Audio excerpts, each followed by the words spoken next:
চিরকুটে যার নাম উঠবে প্রিন্স তারই বয়ফ্রেন্ড হবে। ইস, যদি আমার নামটা উঠেছে তো। ওহ, জিতে গেছি, এটাতে তো আমার নাম লেখা আছে।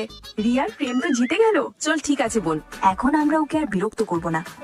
এই থামো, আমার সাথে ওর সেটিং কে করাবে? চলো তাহলে বয়ফ্রেন্ড বানানোর ট্রেনিং ক্লাস নি।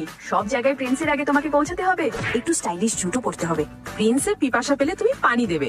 বাপরে, এবার তো ছেলেটা পটেই যাবে। আয় হায় মা, আমার তো পা ভেঙে গেল রে। নাচতে গেলে এমন হয়েই থাকে, চলো ওঠো। আরে বোন, উঠবি না? ও নিজেই আসবে তোকে তুলতে। এবার টপ ক্লাস অভিনয় করবে। প্রিন্স, এইভাবে টুকটুক করে কি দেখছো? প্রিন্স, আমি তো উঠতে পারছি না। মানুষ তোমায় দেখে হাসছে, ওঠো রিয়া ওঠো। এই লোকগুলোকে না, হায় দাময়, আমাকে সামলাও প্রিন্স। এবার তুই পরের রাউন্ডে যা। প্রিন্স, ও না, আরে